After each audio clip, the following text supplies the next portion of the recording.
Yo, yo, yo, welcome to Pitch Report. I'm Mario. And I'm Amilcar. How's it going, Mario? Going well. I have the third place game right now, England France going on. Some people are saying it's what should have been the final. But yeah, going Hey, going who are well. those people? Yeah. Not you, not the I was Spain like, not fans, anyone not not here. I'll not tell the you that. Argentina fans. But yeah, things are going well. I'm doing better than I thought I would for the World Cup about to end, but maybe tomorrow I'll feel like a little bit sad once it's over, kind of thing.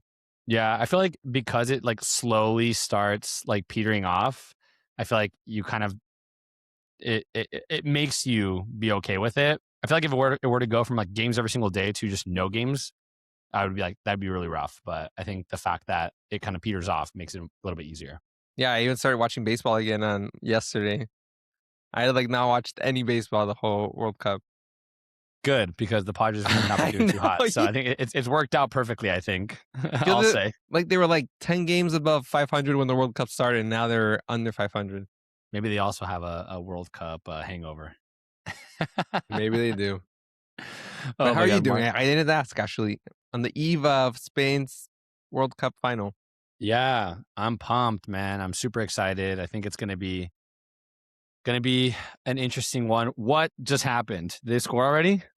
Oh, you're ahead of me. This. Oh no, Oh, yeah, yeah. sorry. No, no, you're right. Okay. Wait. Whoa. All right.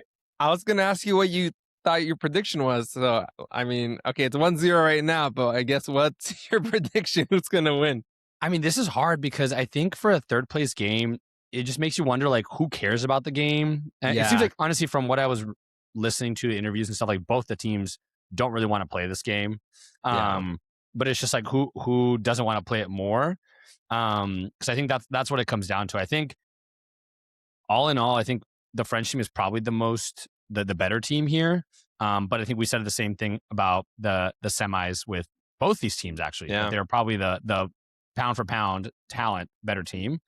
But it just makes you think like how much do they care, yeah. about the game. So I'm gonna guess. I mean, based off it being 1-0 already in the third minute, um, I still think I still think France is gonna win it. Maybe like maybe 2-1. Yeah, okay. Uh, I mean, I think an early goal might actually make it a better game because now France might be like, all right, we can't lose another these game. guys are Like, actually trying, so we need yeah, to try too. yeah, exactly. Well, and you also didn't fill in our bracket. Oh yeah, no, I think I'm so far behind. I think that there's like one guy in our bracket thing that is like so far ahead. Yeah. I didn't fill it out for the last one or this one, but I would have picked Spain, and I was gonna pick England, and for this one I would have picked France, and then obviously Okay. tomorrow, I think it goes without saying who my person would have Okay. Yeah. been. Fair enough. Who do you have for this game? Well, I actually put England in the bracket, and it looks like it's going that way right now. But it was going that way for England for about 80-ish minutes, so it's a lot of game left to play. Yeah, I think people are probably starting to be confused as to who a fan of you are, because you're wearing a Spain jersey the other day, wearing the England jersey, the Morocco jersey, the Mexico jersey. Like, you wore the France jersey in our video, so it's like people are probably just like, this guy's just the biggest bandwagoner I know, man. When the team Dude, wins, he puts it on. my friend, they're England supporters, and I messaged them after the Norway win. I was like, "Oh, like it's coming home," and she responded, "You're giving me whiplash with like." Because right before they were playing Mexico, and I was like, "Go Mexico!" I enjoy wearing the jerseys. There's certain players I like. I do like Harry Kane, which is what I have on. Mhm. I don't know. There's certain like I don't mind getting different jerseys when I travel places. I like getting them. So like my adopted team after Mexico was Morocco, and then I was kind of rooting for England. I guess don't have Mario root for you. Uh, I am going for Spain tomorrow, so hopefully I'm wrong Breaks about the that one. curse. Yeah, breaks the curse. But yeah, I don't know. I just enjoy getting the different jerseys. I won't buy an Argentina one though. That's where you draw a line. Yeah, I Every draw the jersey line but there. Argentina. Yeah, probably. I I really feel like like the the Curaçao the one. the Curaçao one, I feel like the Cabo Verde one also is really cool, and I feel like Yeah, they probably have like so many people buying their jerseys right now. yeah, totally. It's got to be insane. I've seen so many things of the goalie Vosinha being like involved in so many like Legends games and so many things. I'm like, damn, this guy like played 3-4 good games, right? And then just like elevated, it's insane. I mean, in retrospect too, the Cabo Verde tie against Spain is a bigger deal now that you've seen that Spain has not really allowed any goals and like how well they've played. It makes it that much more of an achievement. They did what even against Argentina, they went toe to toe. They took them to extra time. They did what teams like England couldn't do. They did what Egypt couldn't do. Oh, Egypt got kind of robbed. So honestly, they played pretty well. Egypt got kind of robbed. I mean, they did. Oh my god, that's funny. Yeah, I think they're the only team to not, or the only team that Spain didn't beat in the 90 minutes, right? Yeah, So everyone else they've won, except for that match. So hopefully they'll extend it tomorrow. But I mean, a lot of streaks. I think if they win tomorrow, they go 38 games unbeaten, which is a new record, at least for European teams. I saw because I think they're tied with Italy right now. Ironically, yeah. Italy that hasn't made the World Cup in 3 years or in three cycles. And then only allowing one goal. I think that'll beat the record that Germany had, assuming that they win. With a clean sheet. I think Germany gave up 2 goals. I think that's the lowest it's ever been. And what Um, in 2014? I think it was a while ago. Okay. Yeah. So it wasn't Wow. the 2014 one, but yeah, giving up 2 goals. And so yeah, I think it's all to say it's gonna be a great game. I just hope, whatever happens that the refereeing is even. Not to say like I don't think there was a ton of controversy. There's still some controversy against England, but it wasn't as crazy controversy as I think what we had seen in the past, right? Yeah, totally. And I think with that, we could probably introduce our topic for today. We're going to do the biggest winners and losers of the World Cup. Aside from the obvious, the biggest winner will be crowned tomorrow. So this is winners outside of like the like tangible maybe types of awards. Which we'll get into once we like start picking our teams. But yeah, I think we've had a lot of interesting stories, and even though only one team wins the World Cup, there's a lot of other wins that you get outside of the sport itself, and losses too. So I guess without further ado, Amilcar, what do you have in your winners of the So we're gonna World go Cup? over one win each, right? Yeah, we can go back and forth, a little tiki taka. I love your little puns, Mario. And it never gets old. Never gets old. When you said about Spain streak, I had one, but I was like, I don't know if it's safe for me to say. All right, we kind of talked about them a little bit, but I think one of my biggest winners was Curaçao. I think that was one of my winners. Obviously, they scored a goal and were tied with Germany 1-1. A Germany that crashed out pretty early, but still, I think it was the smallest nation in the World Cup, 160,000 people, and to go toe to toe with powerhouse. And kind of went to show that anybody can kind of fight in this. And just like the excitement that you saw from the coaches, from all the players and stuff. I think it was super awesome. Absolutely. And the excitement too, like to the fans, how much it meant for them. They lost 7-1 to Germany. And most teams that's a scoreline where it's not good and it can be Hmm. like historic in a bad way. Um, thinking Brazil, sorry.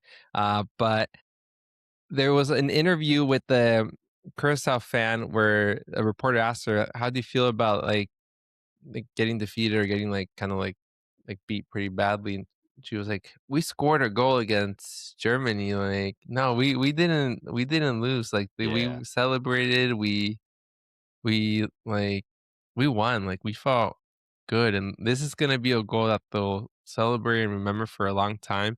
And I don't think there will be any negative association with the final scoreline. And I think what was exciting about that, like you mentioned, was that it was a 1-1 at the time. So it showed like, hey, we got fight. Yeah. We're in this. Ultimately, like the wheels fell off eventually, but it kept the game interesting. It would have been different if it was like 5-0 and then they score like one. So it was just like really cool. And it was a nice goal too. Yeah, that's what I was gonna say. I think that the biggest difference between what we've seen in the past is like that it was 1-1. Like you've seen the six and they score a goal and you're like, okay, whatever. Like, they got one back. But I think the excitement was multiplied so much more because I mean, for all they knew, they could get a draw there, or maybe win the game, right? It was 1-1. So there was still a lot of hope. And it wasn't just like, oh, yay, we scored. Like still exciting, but not as exciting as I think what we had seen. So super pumped. It goes to show like the 48 team format paid off, for some people at least, and it just made it a little bit exciting. What do you got, Mario? For one of my winners is similar note to you actually is the Cabo Verde team. Yeah. They were true Cinderella stories, I think, in this World Cup. They inspired as a team collectively, I think a lot of soccer fans around the world. The way they played, like I mean, they had a lot of great matches. The first one was like Bosnia's kind of introduction to the world. It was like the 0-0 But yeah. like tie, which we kind of like talked about already. And in the context of what's happened so far and of what might happen tomorrow for Spain, it'll be even that much more historic or impressive. That was like an amazing run. And then maybe even more was the Argentina game, the 2-2. They eventually end up losing 3-2 in extra time. But the fact that they pushed the defending champion of the world to extra time and they just went toe to toe with them for a large majority of the game, it just was so inspiring. It's a team that on paper doesn't even compare to probably like a B or C team that Argentina could have fielded with all the talent that they have. And yet they just show that their unwillingness to give up. You see the Sidney Lopez goal, which could be goal of the tournament. It was just such an amazing game, and again, another experience where like it had me believing. I was like, "Wow, this might be the biggest upset in at least World Cup history, if not in sports."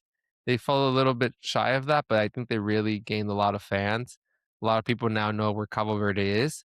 I frankly just know about it because of CJ Los Santos from San Diego FC that he was going to represent them.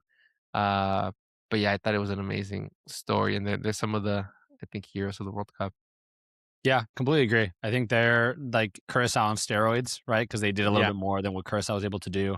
I think they played really well defensively. I think after Spain, you thought, all right, cool, they can just sit back. They're a good defensive team. But then they went on to play Uruguay, and then they also scored their fair share of goals. They played Saudi Arabia, scored their goals against Argentina, scored two against them. So it wasn't a side that you've seen just draw their way to, to the group stage by just sitting back, right? And they did do that, but they were still able to score goals with the best of them. Obviously, the biggest disappointment was what happened with Argentina, but the fact that you were able to push the defending world champion to the brink like that, and go to extra time and only in extra time, but they were going literally one for one, then back, then back, then back, and I feel like that's something to be proud of. And once again, the 48 team format, like they wouldn't have been here had it not been for that. So I completely agree with you. I think they're probably an even more exciting than Curacao. And I think, like what you said, I think now people are going to know where Cabo Verde is, and you're going to see like tourism and people going there, and just like one tournament, how different it's going to be. And we won't see the effects until 5-10 years from now, but just like for soccer in general. Like I think we had talked about it in on past podcasts, like a lot of their people were recruited through like LinkedIn, and we're like, yeah, oh, you have like a grandparent or something, like join our team, and they're like, I don't know, it seems like spam, but now it's like that's not going to be the thing, right? Everyone that has roots are like, oh wait, I want to go play for this country. Like we've seen in Africa in the past, 5 to 10 years, people kind of like embracing those roots. So I'm hoping that not only just people from Cabo Verde, but people from other small nations, being like, all right, I'm going to go play for, where my parents grew up or where I was born, and not nationalizing, and just seeing these small little nations be able to make an impact, like get to the World Cup, and then also kind of do what they did and make a huge impact. yeah, and now we can aspire not only to maybe qualify for the tournament, but to actually do something worthwhile. There are probably still ways from maybe winning or making it to a semifinal, but you could still put on a really good performance. Hmm. Yeah. No, completely. All right, let me give you one of my losers, and also we will say that these are in no particular order. We're just picking them. We also didn't look at each other's lists, so we have no idea what each other's going to pick. But one of my biggest upsets or biggest losers from this World Cup, and maybe you'll agree with me, is Turkey. I think they were, as a soccer team, I think probably the biggest disappointment. Some people had them as like a dark horse to maybe not win it, but get pretty far, Yeah, like into like the quarters quarters. maybe. Yeah. Exactly. Like definitely a dark horse to do it. And they flamed out hard. Starting with losing 2-0 against Australia. And then, they ended up beating the US, but in a essentially meaningless game, right? Because they were already out. So um I don't know how many shots on goal they had. They only had 0 goals up until the last game.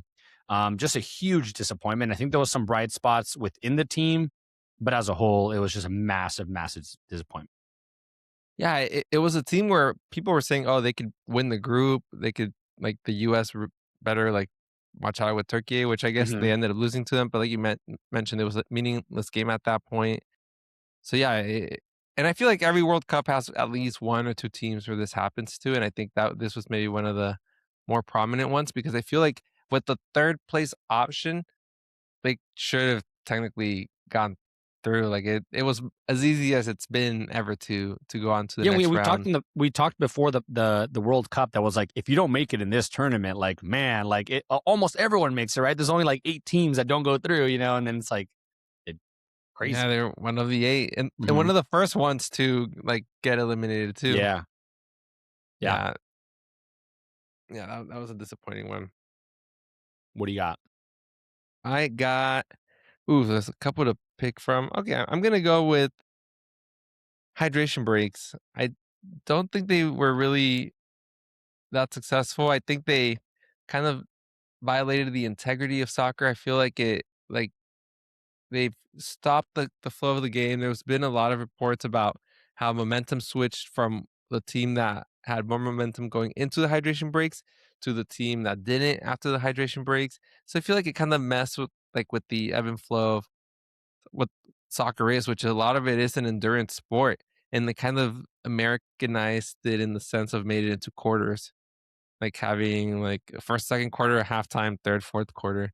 So I wasn't a big fan of that, and it kind of seemed like a money grab. I know that they made the argument that it was hot, but there was only I think 4 or 5 games that actually met like the criteria for like actually suggesting like a hydration break. So it just seemed like a Two little zero, bit. Mario.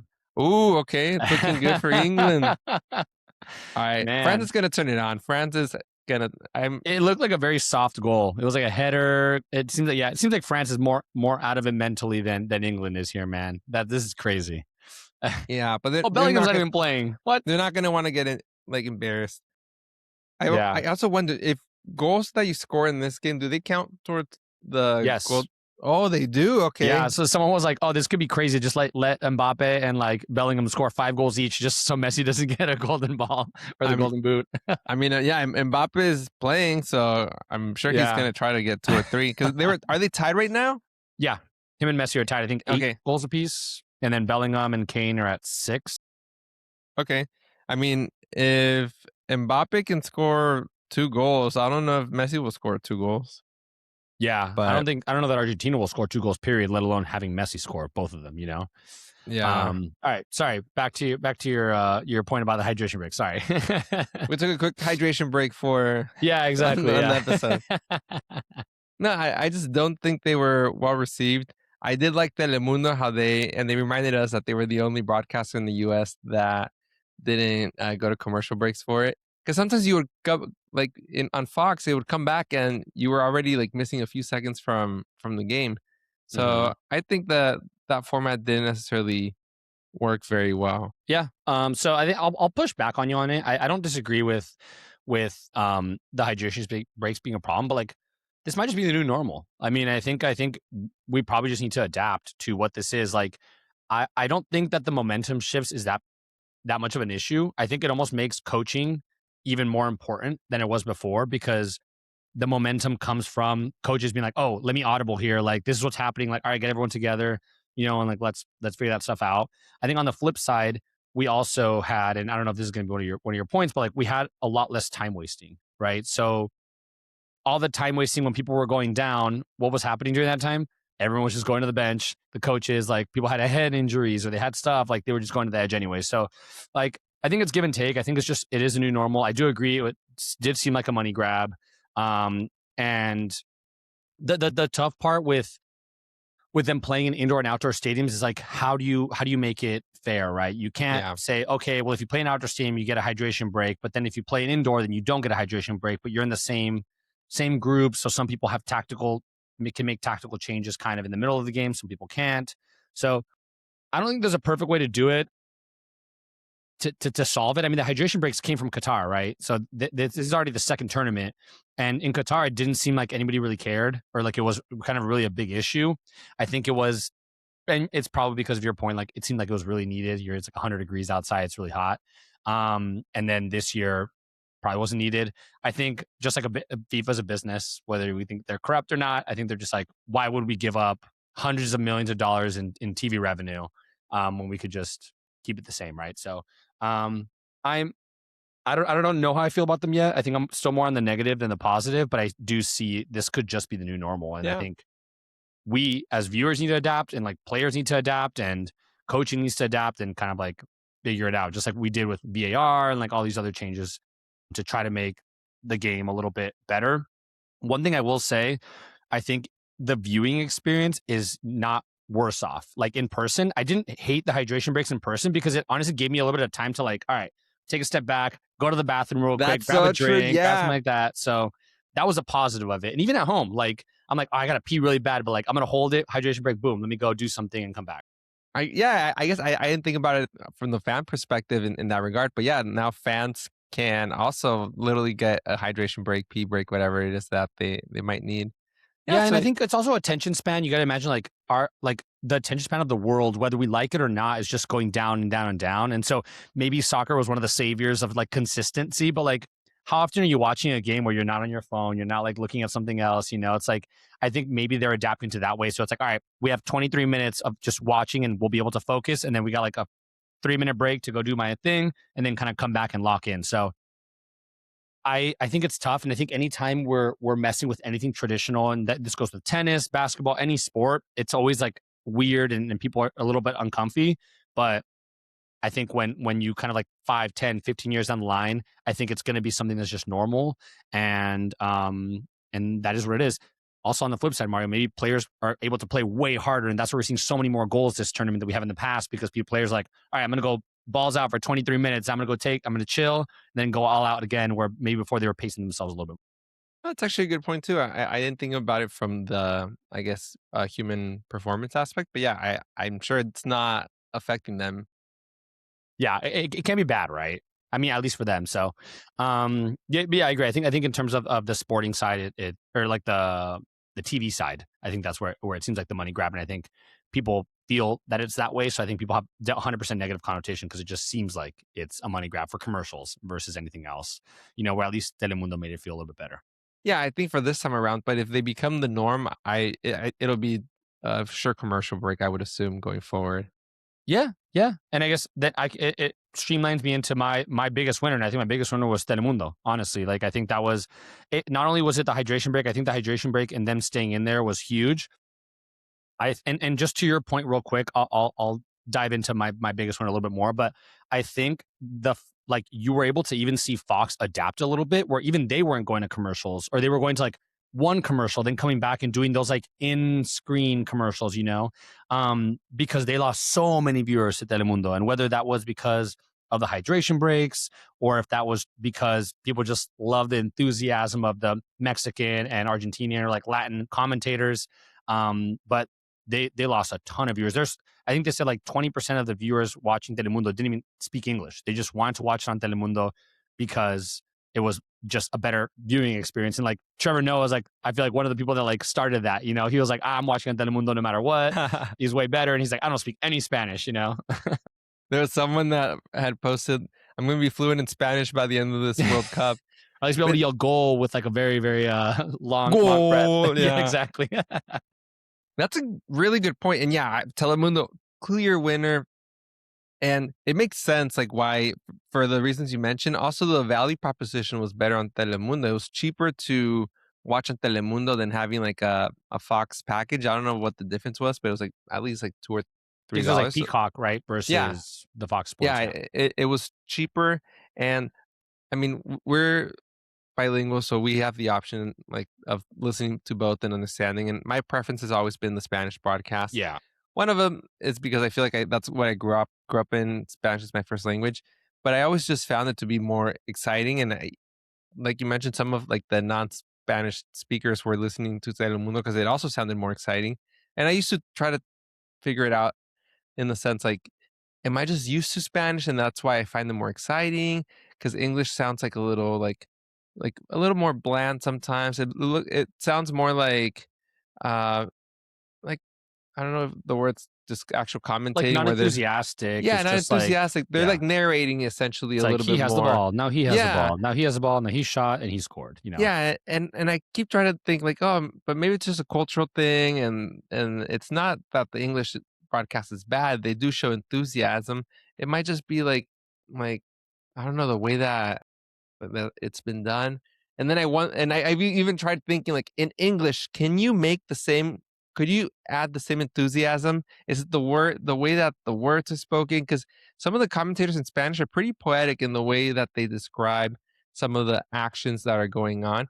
And so and I'm sure there's like the ability to do it in English too, but I don't know. Maybe it just doesn't make as much sense with like the language. I don't know. Like Well, I'm see, trying. I think that I don't know if you ever heard Peter Drury commentate, and he has, like, some of the, like, the best commentating, I'm sure I could. I don't know times. by name, but I'm probably Peter. What's his last name? Drury. It's like Drury, I Oh, think. okay, yeah. But yeah, he's got one of the best commentating things, and I mean he's the one that did the like, oh, Ronaldo, like Madeira, Madrid, and like he does like Okay. he's that kind of guy. And there was another guy on beIN Sports that used to like he used to use so many metaphors about like when he would describe people's shots, like curling it in, like he's doing this, and this, Okay, and like, yeah, and exactly. so I think there is, and maybe it's not the in your face, loud, yelling like the Latino commentators are sometimes, but it's like it's still like that poetic side that you're thinking and like in metaphors and just like kind of like trying to like describe the play more than just telling you like so and so and then this and then that. Yeah, because and to your point, the commentator you mentioned, he's British, and I feel like in English language commentating, I feel like the British one is usually a little bit more exciting than like the traditional, like what we see in like the United States. And part of it might be that uh the US commentating kind of takes a similar tone as like American football or like basketball or baseball. That's a very slow compared to like maybe like the pace of soccer. So I've kind of like wondered that too. And it could also be just as like the level in soccer's improved dramatically across the world and in the US. Maybe I'm curious if these networks are going to look for more of that style, if it's going to be something that changes over time, or maybe it'll continue to be the way it is. And if you want something different, you can look for like a Spanish commentator, or you could go to like maybe like a British one or something. Yeah, I think there's going to be case studies on this after, and like when we're talking about people that don't speak the language, listening to or watching a different language broadcast, like why are they doing this? They're going to have to figure it out, and whether that's excitement, the hydration break commercials, like whatever it is, like I think they're going to have to adapt, right, and adopt to that. And it's not just for the World Cup. I think we're gonna like for Champions League, for all these other sports, right? I think I agree with you. I've been watching it in Spanish my whole life just because I think it's just more exciting, to watch it in Spanish. So much so that you can not be watching the game, you just hear like their voices raised. You're like, oh, all right, gotta pay Yeah. attention, like something's gonna happen, you know. Whereas when you listen to the American broadcast, it all sounds kind of the same, and there is some enthusiasm when they score, but you know, it's just different. So I wonder if, and I do think that they're going to have to adapt to Yeah. bring all those viewers back. And maybe I'm making a connection that's not there, but I feel like music in Spanish has become significantly more popular in the last few years. A lot of it's due to like Bad Bunny in particular. So maybe also like people are more comfortable just with like listening to things in Spanish than it would have been even like 4, 8 years ago, like Mhm. which is 1, 2 World Cups ago. Yeah, and I think there's also, I mean, this doesn't help the point of people don't speak the language, but I think there's also more people that are multilingual or bilingual, right? So that can understand it. But all right, let's move on, Mario. What's your next winner? My next winner is going to be Mexico as fans and as a World Cup host. Okay. And maybe it's just my Instagram algorithm, but I've heard nothing but for the most part really good things about Mexico as a host, that they had great ambiance, that it was like a really their stadiums were maybe not as new as like the ones in the US. I guess that's for Estadio Azteca. The Monterrey Stadium, Jalisco Stadium are really nice actually. but I've heard really good things as a host. People that travel to watch games there have had an amazing time. I think there's a strong football culture. And the fans, I've heard good things about the fans, with the exception of Ecuador. I think Ecuador didn't have like the best time in Mexico, but most of the other fans that were in Mexico really had a good time. So I think it's just showing like a different side of Mexico. I think a lot of times in the news, you see a lot of negative things that might be going on, or there's certain perceptions about Mexico, and some of them are rightfully so. But I think it also showed that there's another side of it, and it's like a really beautiful culture. It's really warm and welcoming people and fans. So I think it was a good time for all those combinations. And there's even calls to have Mexico host the World Cup more often, which would be cool to go for number 4. Yeah, completely agree with you. Don't disagree with anything. I think they were the most fun, it seemed like, in those stadiums. And I think the Mexican fans were probably the most hospitable, and which is, I think, for you and I, it's not surprising because we've been to Mexico and you see how hospitable people are in general, you know? So it's not surprising, but I think people around the world, being able to go to Mexico and experience this, I think similarly, like maybe 1, 2, 3, 4 years down the line, you're going to see like the tourism effects too, because I think maybe people from different countries that have never been to Mexico before come, and now they're like, wait, this place is amazing. Like, let me bring my family or tell friends like back home. So I think that's a huge win as well, which I'm not surprised about it. But definitely exciting. I think they're, at least from the group stage, it seemed like they were the most fun.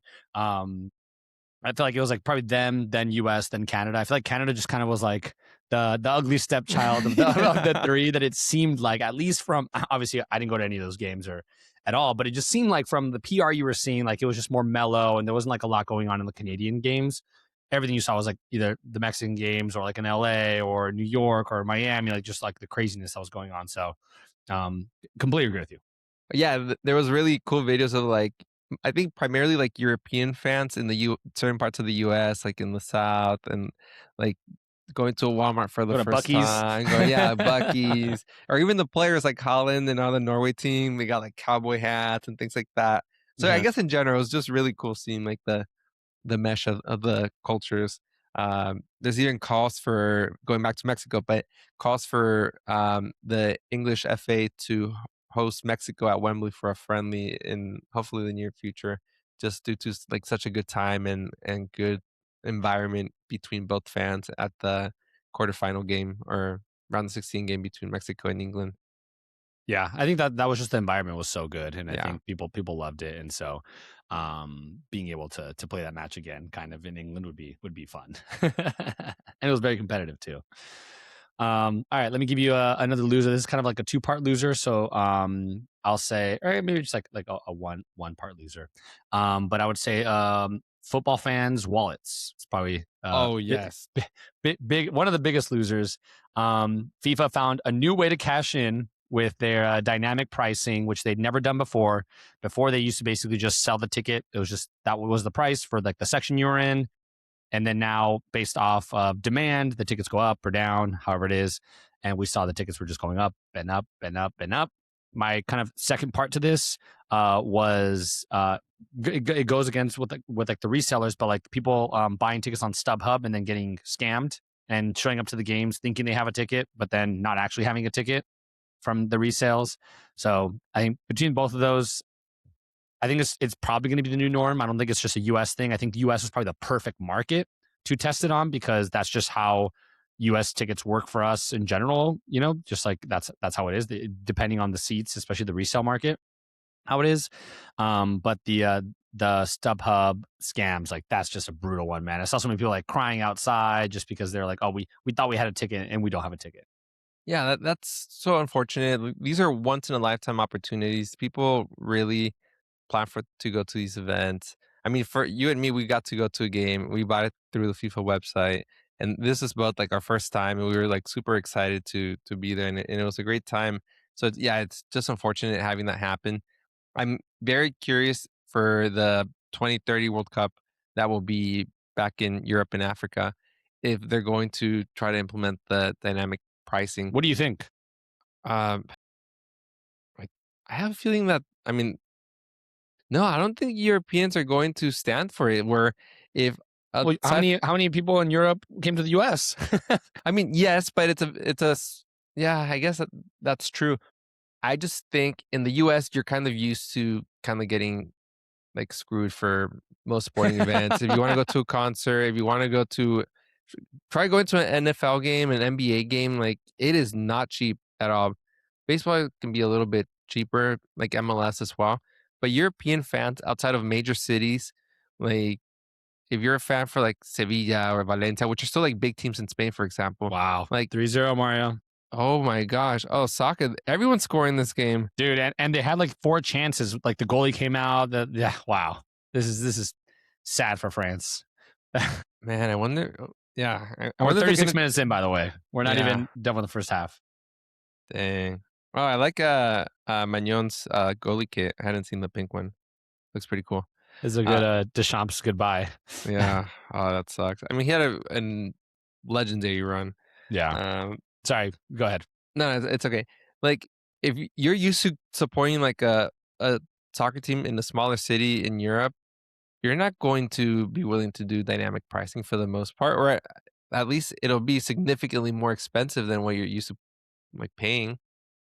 So I The don't know. only thing that I'll say with dynamic pricing, it's dynamic, right? Mhm. So in reality, the customer is the one that's going to determine how high or how low. If people aren't willing to pay $2,000 for a ticket, well, then it's going to go down, right? And that's just how it's going to work in the resale market. So I think it's good. I think it'll probably stay as dynamic because I don't know why FIFA would not take more of the Yeah. money. And Granted, the from fee the that they charge too, like if you buy through the FIFA website, like the Mhm. resale, that I don't know It was what like a percentage it 30% was. Yeah, from it like was both insane. people. Yeah. Yeah. Yeah, because essentially like the dynamic pricing was more, or it happened more on the resale market, but the fact that FIFA had their own resale market, and now like I know I wasn't comfortable buying stuff from StubHub because I had Yeah. seen all the Same. stuff that was happening. I was like, no chance. Like I'll pay Hmm. more and for Yeah. like through the FIFA website. Same. But they're capitalizing on that, right? Like you're selling the ticket for profit, then you're coming back and getting the resale ticket, assuming it only gets sold once and doesn't get sold again, another 30%. So I think that's going to happen again. It's just whether or not is it going to be, are you going to be paying $4,000, $5,000 for a ticket, or is it going to be $1,000 to $2,000 for a ticket that used to cost $300? You know, so I think that I don't see that changing because I don't see FIFA saying, oh, okay, like kind of like with hydration breaks. Oh yeah, let's just leave the money on the table. Like no Yeah. big deal, you know. They just don't seem like the kind of organization that's going to do that. Yeah. For a nonprofit. Yeah, exactly. I remember when I used to think nonprofits were companies that just helped people, you know, and it was Yeah. just like, oh yeah, Same. but now you're just like Rolex is a nonprofit, so it's like, Wait, really? or I think they're like in a trust or something, but yeah, Okay. there's something like that, yeah, where it's like nonprofit, Oh, you're right. Yes, I've heard yeah, that. you know, like FIFA and like the NFL, like all these like. I don't know if the NFL is, but you know, like all these companies that you're like, wait, what the heck? Like, how are you a nonprofit? Yeah. You're not helping anybody. I will plug there's a website called Charity Navigator, and you can see for most nonprofits what their operation costs are. Okay. So like because there are nonprofits, but like their operation costs are like could be like 70-80% of like all the money they bring in. So essentially only 20% is you actually like going to fund whatever you might be Yeah, I donating do to. remember that. Like I remember like it was. I think Susan G. Komen was a big one. Whereas Yeah, like people were yeah, donating to like breast cancer walks, and they realized like, wait, like only like 10% of this money is actually going to try to like solve breast cancer. The rest of it was just like you said, operations. Like the CEO and like all these people are getting paid so yeah, much money. So it's nuts. But yeah. anyways, Mario, what do you got? Am I on winner or loser? We are on loser because mine was Okay. like the FIFA fans. Kind of going off that note in general, FIFA's reputation, and not that it went down like from a high steam that people might have had it, but it just took a significantly bigger hit, I would say. I think if you are a soccer fan or have been a soccer fan, you don't necessarily find FIFA to be like the most reputable organization in terms of like their maybe having a positive reputation. Mhm. But I think now it's even taken a bigger hit, and now it's maybe a little more broadly known by like the everyday person too, that they just seem to be one very inconsistent. They've shown a lot of favoritism. They've showed a lot of greed, which what we just talked about in like the ticket sales.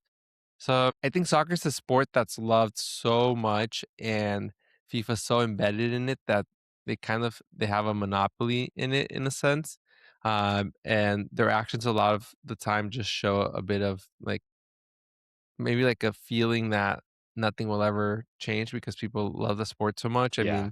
mean, we've talked about some of the things we don't like about it, but we were there at a World Cup game. We got a chance to go and we paid more than I felt like was a fair price to pay for tickets. And I'll keep watching Premier League and all these tournaments on TV, but I do get a little bit more upset, I guess. And even though we might not be at that point yet, there's always a breaking point, and I think whenever whatever that is, they've gotten closer to it, and it's just so I would say FIFA in general, and particularly in like some of the favoritism they might have shown in some of, but the very specific team that's still in the tournament. And it's not Spain. Yeah, yeah, I'm okay to Yeah. clarify. Let me clarify that real Just to be quick. clear. um, yeah, completely agree. Question for you: do you think it's in a better or worse spot reputationally than when Sepp Blatter had his like corruption scandal? Worse, what actually came from that? Nothing really happened. I mean, a Like, bunch of people got arrested and went to prison and stuff for like being bribed by Qatari government and all these governments to like. I think it was even before that. yeah, but that's like a slap in the hand. In the hand, like they don't really care. Like, who's hosting the World Cup after Spain? It's like I Saudi think it's Arabia or Saudi. something. Yeah, Yeah, and the again, Winter World Cup too. I think is what they're saying. yeah, it's they just do whatever the hell they want, and people are still gonna be there. And oh well, I don't really think they care that much yet because they're in such a position of power. Yeah, I think I agree. I think it's worse now, and I think it's worse in the common people, like people that aren't super soccer like fans or even understand it. I think before, like some people understood what was going on, but they're like, it doesn't really affect my day to day. I think the biggest thing that was the detriment to them was the like the red card, the Mulligan red card. That was a huge detriment to their reputation. I think the Argentina stuff, huge detriment to the reputation. I think all the Trump Peace Prize, Trump, whatever, all the U.S. politics stuff that they got into, detriment. Like even we can talk about like the Falkland Islands, issues that are going on right now with like the Argentina players and like them not getting reprimanded for that.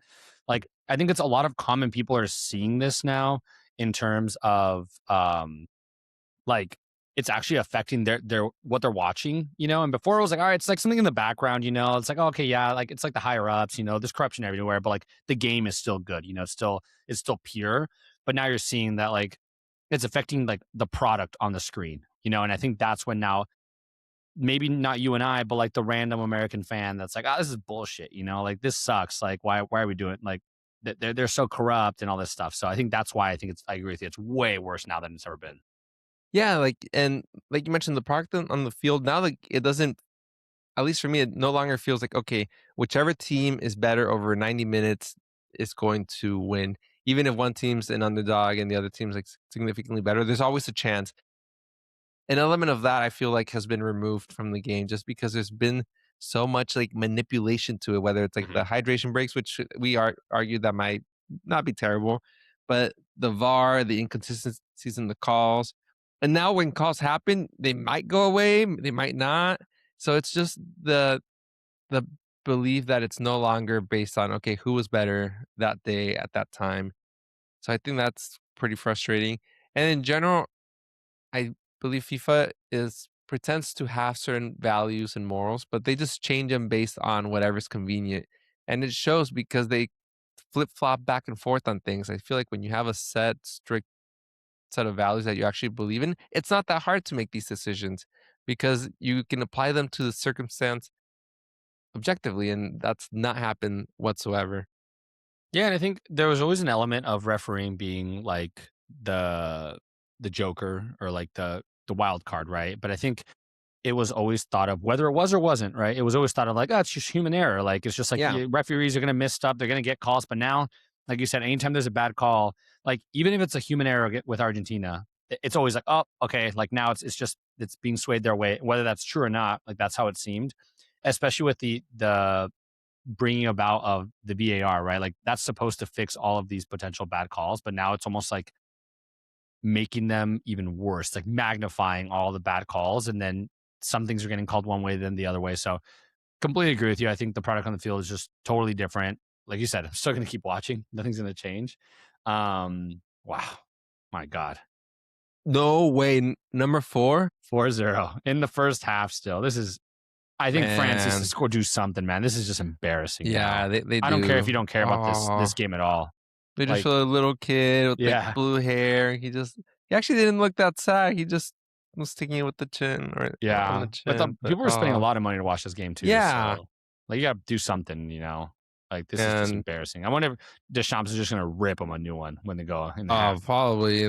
Because this is just embarrassing Yeah, now. see, that might have some more work than we thought ahead of Yeah. him. Right. All right. I'm gonna close it up. I have one last kind of overarching winner, and I think my winner is just the casual fan, the fan that wasn't watching soccer before, and I'll even double click into it a little bit. I think the American fan, the American casual fan, I think it's they're the winners here. I think it's growing soccer. I've talked to so many people about soccer that I've never talked about soccer before. I think it's going to grow the sport in the U.S. I think this is maybe a catalyst that the U.S. needed to help develop and help kids play soccer and help grow the sport. So I'm super excited. I think they're probably like, I think the biggest winners of it all is like the viewer and like the fan. Totally agree. And for us too, we got to like live in a city in a country that's hosting a World Cup, and that was very fun. We still had to watch games during work to some extent, but we weren't staying up in the middle of the night. It was just a really nice experience. See, I got to go to a few fan fests. We went to one at the Spain Belgium game, and just seeing the influx of people and getting to meet all these people, it was just very, very exciting. And I'm definitely going to miss the World Cup.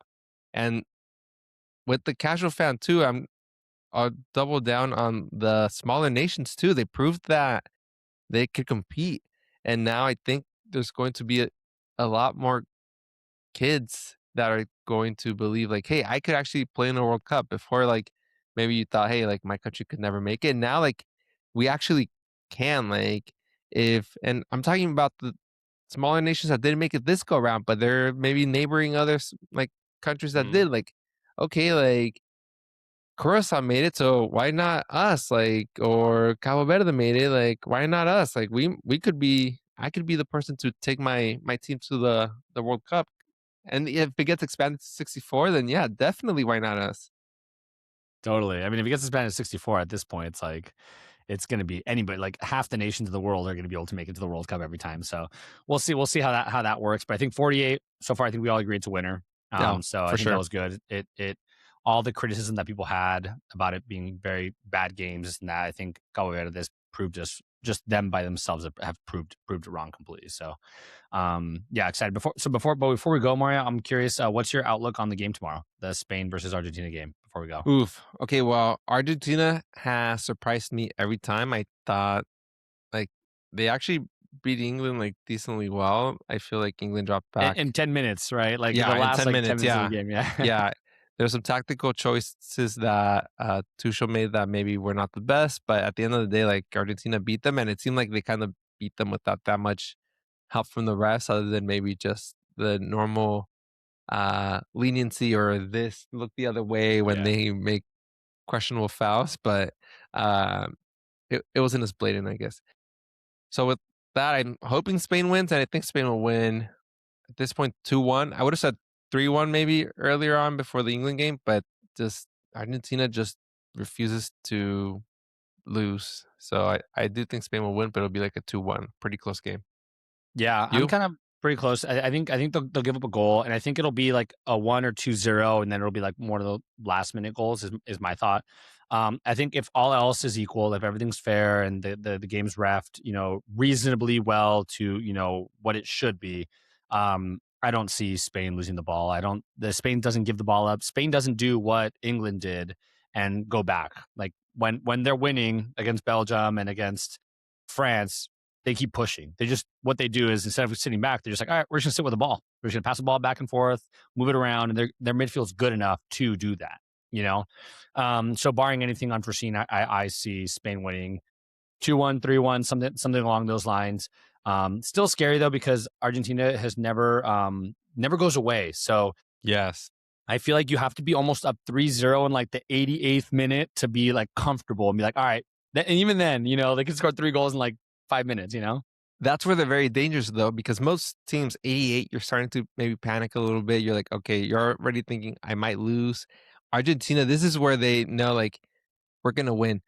Daddy Infantino's got us. Don't worry Yeah, about it. we're gonna win. We don't know. It doesn't matter how, but it's 88 minute right now. We're losing, but by the time that the game is over, we're gonna have won.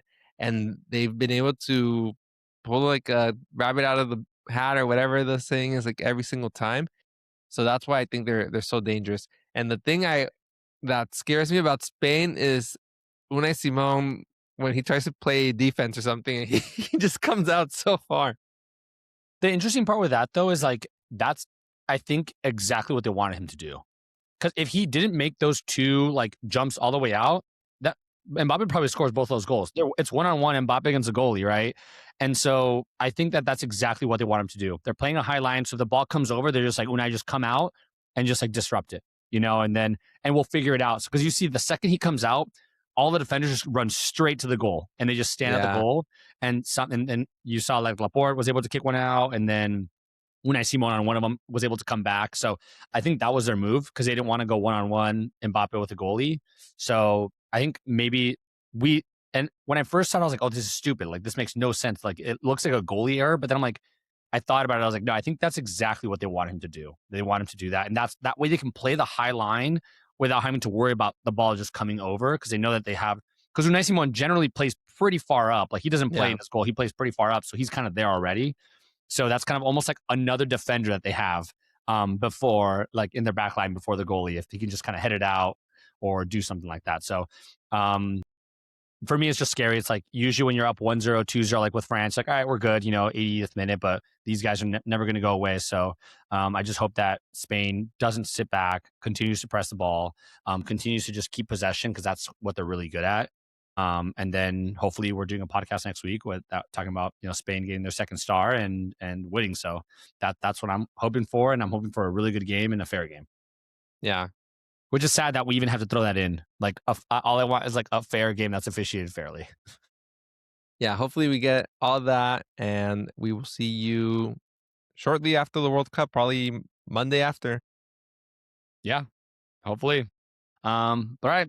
That's all we got for today. Thanks for joining us for this kind of unique episode of our winners and losers. We're gonna have some more kind of unique episodes after the World Cup, but yeah, we'll have a World Cup analysis after the game tomorrow. And follow us on Instagram, YouTube @_pitch report, and YouTube it's @pitch report pod. So we're on there. So Yes. yeah, that's all we got. I'm Amilcar. I'm Mario. Thank you. Bye.